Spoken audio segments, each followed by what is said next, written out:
My darling, my brother, my partner, నాకు చాలా చాలా ఇష్టం. ఒక్క మాట చెప్పాలి తమన్ డార్లింగ్ గురించి. నాకు ఒక 10-12 ఇయర్స్ నుంచి తెలుసు.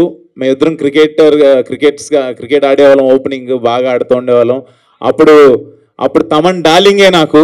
బట్ ఇప్పుడు తమన్ గారు అనే పొజిషన్కి వెళ్ళిపోయాడు, ఎక్కడికో వెళ్ళిపోయాడు, పాన్ ఇండియా మ్యూజిక్ డైరెక్టర్ అయిపోయాడు. అబద్ధాలు ఆడుతున్నాడు వీడు, అసలు నచ్చేవాడు కాదు. నేను ఆడుతుంటే నా కోసం తమన్ వస్తున్నాడు, ఈరోజు ఆడుతున్నాడు ఆపోనెంట్ టీంలో అంటే ఇంకో టీంలో అడుక్కుని వచ్చేవాడు. వాడు బౌలింగ్లో నేను కొట్టాలి అని అలా స్టార్ట్ అయింది. యాక్చువల్లీ గొడవల్లో స్టార్ట్ అయింది. అసలు బాల్ పట్లం వీడు కొడితే లేదు, ఒకటికి ఫ్రాక్చర్ అయ్యో, ఒక అంబులెన్స్ రెడీగా పెడతాం, ఎక్కడో ఏదో అంబులెన్స్ ఏదో కార్ అయినా రెడీగా పెడతాం, అలా కొడతాడు కావాలని. మరి ఉండు మీరు మామూలు ఆటగాడు కాదు, వద్దు శివం భయ్ పెద్దగా మాట్లాడదలుచుకోలే.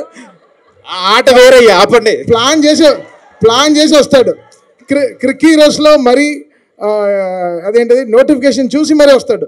సో కొంచెం వద్దురా నన్ను చెప్పనేరా. అరే నువ్వు మాట్లాడినప్పుడు నేనేం మాట్లాడలేదు, ఉండు ఒక్క నిమిషం. లాస్ట్ డైలాగ్ అర్థం కాలే, పర్వాలేదు అన్నావు, ఓకే. గ్రీజు దగ్గర గుంట తవ్వుతానంట, మళ్ళీ ఏదో వేరేలాగా అనిపిస్తుంది. లేదు అంటే మేము డార్లింగ్ అవును పడతాడు ఫైనాన్షియల్ డిస్ట్రిక్ట్ లో నీళ్ళు కూడా వచ్చింది.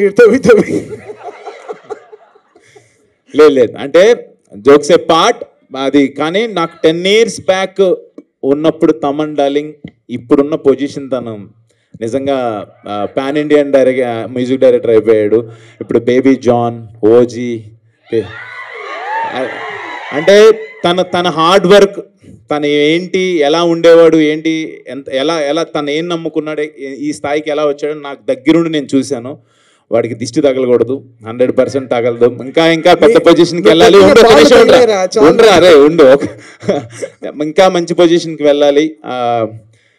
ఈ పొజిషన్లో ఉండి కూడా నేను తమన్ గారు అని అనలేను, ఎందుకంటే నాకు అంత క్లోజ్, నాకు చాలా చాలా ఇష్టం. My lovely darling. వాడు అన్నా నాకు చిరాకు వస్తుంది, తట్టుకోలేదు. వీడు యాక్టింగ్ గ్రౌండ్లో కూడా ఎందుకంటే.